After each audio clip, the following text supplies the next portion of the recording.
Hello बच्चों, आपका स्वागत है आपके अपने रॉयल एग्ज़ाम यूट्यूब चैनल पर। आप लोग कैसे हैं? आशा करते हैं आप बहुत अच्छे होंगे, अच्छे से पढ़ाई कर रहे होंगे। आज हम फिज़िक्स के चैप्टर नंबर 1 में वैद्युत आवेश तथा वैद्युत क्षेत्र के एक बहुत ही इम्पोर्टेंट टॉपिक पर चर्चा करेंगे कि वैद्युत क्षेत्र है क्या तथा वैद्युत क्षेत्र की तीव्रता क्या है। तो हम बात करते हैं कि वैद्युत क्षेत्र क्या है। तो एक तरह से कह सकते हैं बेटा कि वैद्युत क्षेत्र किसी बिंदु आवेश, जैसे कोई ये बिंदु आवेश है, इस बिंदु आवेश के चारों ओर का वह क्षेत्र, इस बिंदु आवेश के चारों ओर का वह क्षेत्र जहाँ पर किसी अन्य बिंदु आवेश को लाया जाता है तो अन्य बिंदु आवेश पर आकर्षण अथवा प्रतिकर्षण बल का अनुभव करता है, तो उस क्षेत्र को उसका वैद्युत क्षेत्र कहते हैं। जैसे ये बिंदु आवेश है और ये एक अन्य बिंदु आवेश है। जब हम बाहर से इसे अंदर की ओर लाते हैं तो इस अंदर वाले आवेश के द्वारा इस बाह्य आवेश पर एक बल लगाया जाता है। यह बल दो प्रकार से हो सकता है, आकर्षण बल हो सकता है, आकर्षण बल, अथवा प्रतिकर्षण बल हो सकता है, प्रतिकर्षण बल हो सकता है। तो जब दोनों सेम आवेश के होते हैं तो एक दूसरे को रिपल करते हैं अर्थात प्रतिकर्षित करते हैं, और जब दोनों असमान आवेश के होते हैं, जैसे एक धनावेश हो और एक ऋणावेश हो, तो वो दोनों एक दूसरे को आकर्षित करते हैं। तो इस तरह से हम इसके बारे में कह सकते हैं कि किसी आवेश के चारों ओर का वह क्षेत्र जिसमें किसी अन्य आवेश को लाने पर, जैसे कोई अन्य आवेश है, इसे जब हम अंदर की ओर लाते हैं तो इस पर एक बल आरोपित होता है। वह बल क्या है? आकर्षण बल, आकर्षण अथवा प्रतिकर्षण हो सकता है। तो वह उस आवेश का वैद्युत क्षेत्र कहलाता है जहाँ पर यह आवेश आकर्षण अथवा प्रतिकर्षण का अनुभव करता है। तो इसे हम ई से प्रदर्शित करते हैं। इसके बाद है दूसरा टॉपिक है वैद्युत क्षेत्र की तीव्रता। वैद्युत क्षेत्र की तीव्रता। इसमें दूसरा पॉइंट जो आपको पढ़ना है वो वैद्युत क्षेत्र की तीव्रता है। कि वैद्युत क्षेत्र की तीव्रता का तात्पर्य है बेटा कि जब किसी वैद्युत क्षेत्र में, जैसे एक वैद्युत क्षेत्र है, जब इस वैद्युत क्षेत्र में किसी परीक्षण आवेश को हम लाते हैं तो इस परीक्षण आवेश पर वैद्युत क्षेत्र द्वारा एक बल आरोपित किया जाता है। उस बल की तीव्रता को ही इस क्षेत्र की वैद्युत तीव्रता कहते हैं। अब जैसे कि माना एकांक धना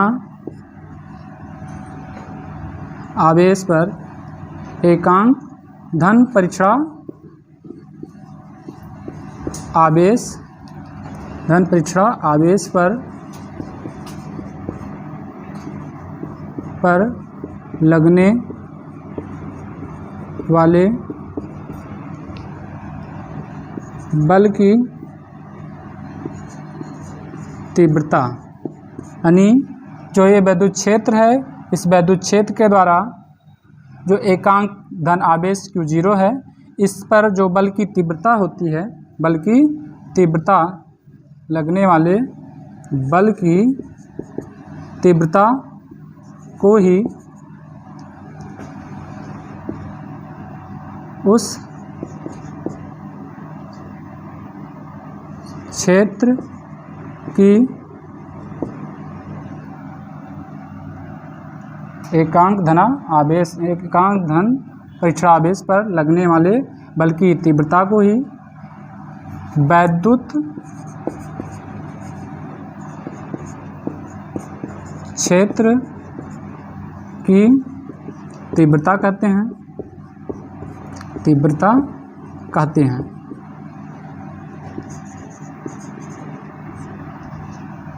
इसे कैपिटल ई के द्वारा प्रदर्शित करते हैं, इसे कैपिटल ई से प्रदर्शित करते हैं।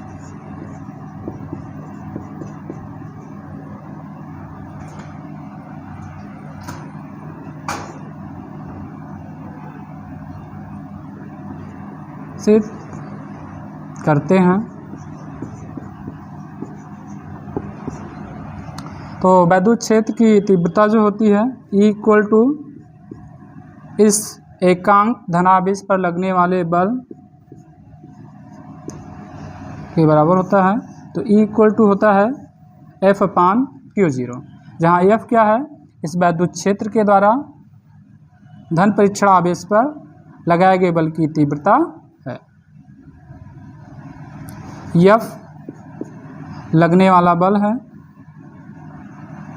लगने वाला बल। Q0 परीक्षण आवेश है।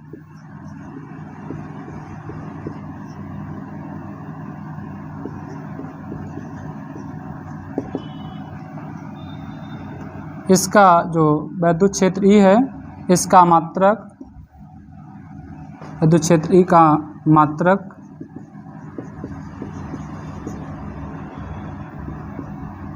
न्यूटन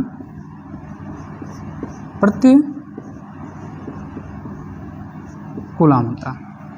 वैद्युत क्षेत्र में जो बल लगता है F है, और F का मात्रक जो होता है न्यूटन होता है, और जो Q है एक तरह से आवेश है, तो आवेश का जो मात्रक होता है कूलम होता है।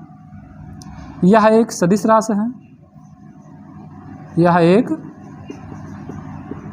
सदिश राशि है। इसका अन्य मात्रक वोल्ट प्रति मीटर होता है, वोल्ट प्रति मीटर भी होता है। वैद्युत क्षेत्र E की जो बीमा है, E की बीमा जो होता है वो बल की बीमा बटे Q की बीमा।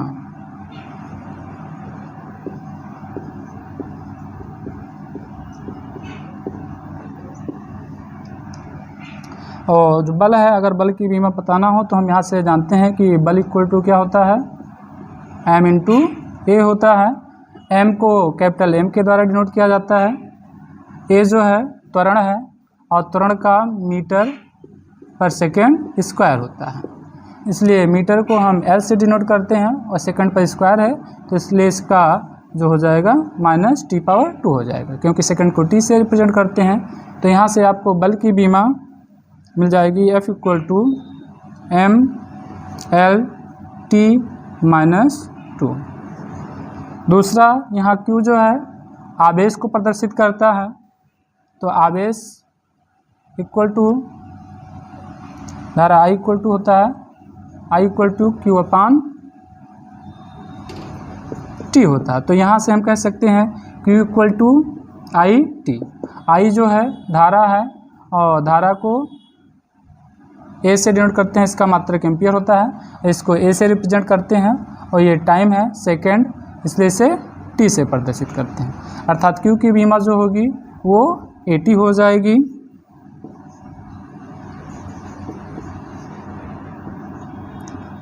तो इसका टोटल बीमा जो मिलेगा F की E की बीमा वो M है, नीचे M नहीं है तो यहाँ पर M ही होगा, L है, ये L हो जाएगा, और ये एम्पियर है तो ये A हो जाएगा। यहाँ पर T⁻+1 है, जब नामिनेटर में जाएगा तो ये चेंज हो जाएगा, नहीं पॉजिटिव है तो निगेटिव हो जाएगा, तो यहाँ पर हो जाएगा -2। तो ये हो जाता है वैद्युत क्षेत्र E की बीमा। तो आज का जो आपका टॉपिक था वैद्युत क्षेत्र क्या है और वैद्युत क्षेत्र की तीव्रता क्या होती है, तो इसके बारे में आप लोगों को जो कुछ भी पढ़ाया गया है इसको अच्छे से समझने का प्रयास करेंगे। जो कुछ भी आपको नहीं समझ में आएगा आप कमेंट बॉक्स में उसको सुझाव के माध्यम से प्रेषित कर सकते हैं।